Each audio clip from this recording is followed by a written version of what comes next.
The 1970s brought some truly wild and eccentric cars, but not all of them were winners in the looks department. What made these vehicles so unappealing? From three-wheeled oddities to clunky hatchbacks, here are 10 of the ugliest cars from the 1970s that faded into history, some for good reason.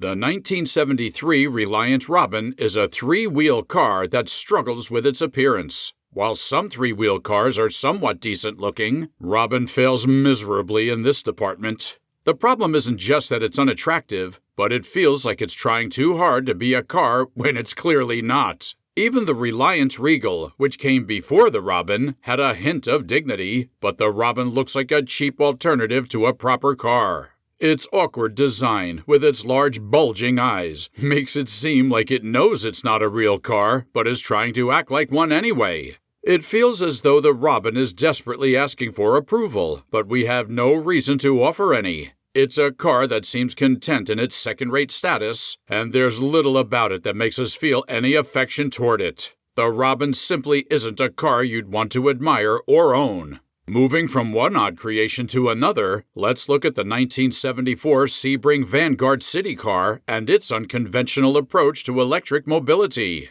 The 1974 Sebring Vanguard City Car, later named the Commuter Car, was a strange attempt at an electric vehicle. Made by a company called Sebring Vanguard, it resembled a golf cart more than a real car. Powered by a 2.5 horsepower motor, which was later upgraded to 6 horsepower, the city car had a simple, boxy design that likely cost very little to make. It could travel up to 40 miles on a single charge, but its top speed was only 28 miles per hour, which was far less than most cars at the time. When commuter vehicles bought the design in the late 1970s, they renamed it the Commuter Car and added odd bumper extensions, though it didn't really improve the car's safety or appeal. In fact, it was considered unsafe to drive because of its poor performance and fragile build. Getting into this car meant risking more than just a slow ride. It risked a serious amount of embarrassment for the driver. Next, let's turn our attention to another unique vehicle from the 1970s, the 1970 AMC Gremlin, which made waves in its own way. In 1970, Richard Teague, AMC's design chief, introduced the Gremlin, a car that had an unusual beginning. Teague reportedly sketched the initial design on a barf bag while flying on an airplane. He later described the car as cute or controversial, depending upon one's viewpoint.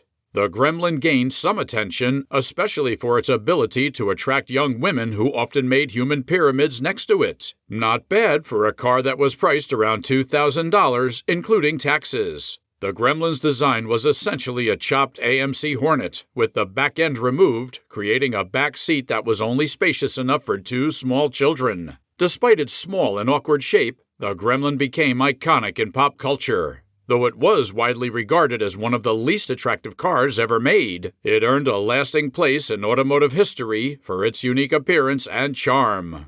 Following the Gremlin's quirky charm, let's now dive into another 1970s hatchback that took unconventional design to a whole new level. The 1975 AMC Pacer is another hatchback that made the list of the ugliest cars from the 1970s, but it stands out by being even stranger than most. To start, the passenger door is bigger than the driver's side door, extending into the back seat area on the passenger side. This design was meant for convenience, but it just added to the odd look. The car's rounded, bubbly rear end completes its shape, making it look more like a blob or even a strange object rather than a sleek vehicle. Much like the AMC Gremlin, the Pacer is a famous example of an unattractive hatchback from that era. Its unusual design, from the mismatched doors to the oddly shaped rear, made it one of the most memorable yet odd cars of the 1970s. Despite being strange and not loved for its looks, the Pacer remains a symbol of the quirky automotive designs from that time period. Next, let's take a look at another infamous 1970s hatchback, the 1970 Ford Pinto, which left a lasting mark. The Ford Pinto hatchback, a car from the 1970s, became infamous for causing many deaths, even more than the tragic Jonestown incident. This car had all the typical features of other hatchbacks, but it also had one dangerous design flaw: its rear-facing gas tanks. In the event of a rear-end collision, these tanks were known to explode into flames. The ad above may even joke about this with the image of surfer girls, as if their loins are on fire. The Pinto also came in unappealing colors, like vomit green and mustard yellow. With its dangerous gas tank design and unappealing color options, the Pinto became a symbol of not only one of the ugliest cars of the 1970s, but also one of the most unsafe. Its design flaws made it a car that many drivers would rather forget, as it left a lasting negative impact on car safety during that era. Now, let's turn our attention to another distinctive 1970s vehicle, the Volkswagen Thing, which embraced an unconventional design and spirit. The Volkswagen Thing was a quirky and unconventional vehicle that stood out for its lack of beauty. The early 1970s ad for The Thing shows hippies who don't seem very happy or safe, possibly reflecting the era's darker times, like the aftermath of the Charles Manson incident. The car's strange look was part of a counterculture. It was a rugged, soft-top vehicle that many compared to the army jeeps used by generals.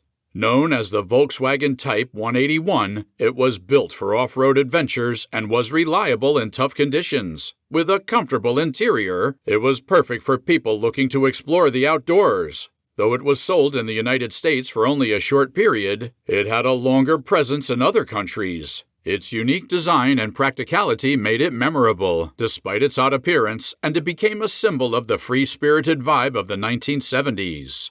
After exploring the rugged charm of the Volkswagen Thing, let's dive into the luxury and excess embodied by the Chrysler Cordoba.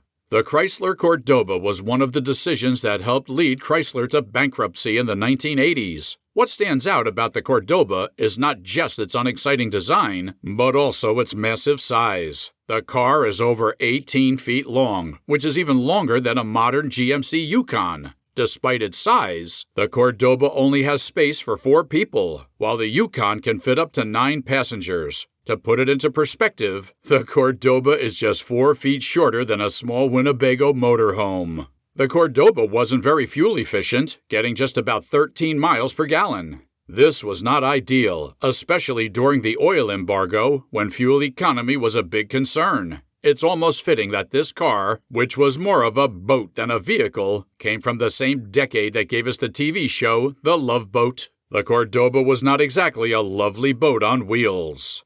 Next, let's take a look at another iconic yet unconventional vehicle from the 1970s, the Chevy El Camino. The Chevy El Camino was the first car to combine a pickup truck bed with a medium-sized sedan. Today, it's a collector's favorite, but its unique design also makes it one of the ugliest cars from the 1970s. The idea of mixing a truck bed with a sedan is clear, but it's hard to understand why anyone would want to drive such a vehicle. Would someone really use this car to carry tools to a construction site? People typically choose sedans for their comfortable seats and manageable size, but the El Camino fails to deliver on the key benefits of both types of vehicles. It doesn't offer the practicality of a full truck or the comfort of a typical sedan.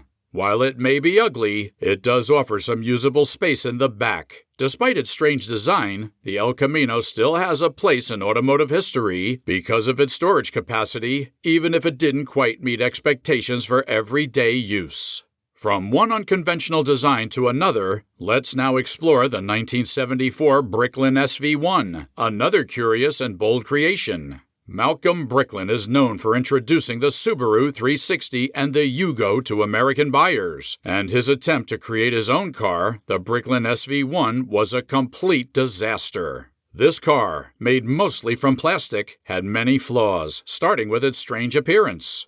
The car had oversized bumpers at both ends, narrow windows, and wheels that looked more suited for a van with a shaggin' wagon design. The build quality was poor. Body panels warped before they were attached to the frame. The hidden headlights didn't work properly, and the car leaked like it was made from cloth.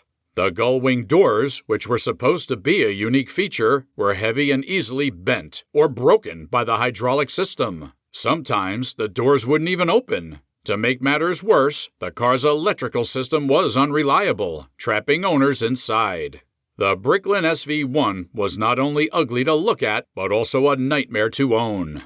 From the world of ill-conceived American designs, let's move to a British attempt at luxury, the 1974 Vanden Plas 1500. The Detroit 3 car manufacturers faced a lot of criticism in the 1970s and 80s for what was called badge engineering. This meant taking a mediocre car and putting a flashy grille on it to make it appear special. British Leyland took this idea even further with the Vanden Plas 1500, which was based on the poor-performing Austin Allegro. The car had a shiny chrome grille, real leather seats, plush carpets, and even fold-down walnut tables for the back seats, likely so passengers could enjoy a meal while waiting for the tow truck. British Leyland charged nearly double the price of the Allegro for this car. The target customer seemed to be someone who looked at a Jaguar XJ6 and thought, it's nice, but do you have something smaller and worse? In the end, the Vanden Plas 1500 was a prime example of trying to make something luxurious out of a truly subpar base model. So there you have it, the 10 ugliest cars of the 1970s that have faded into history. Which one do you think deserves the title of the worst? Drop your thoughts in the comments below. Oh, and don't forget to like, share, and subscribe for more retro car content. And we'll see you in the next video.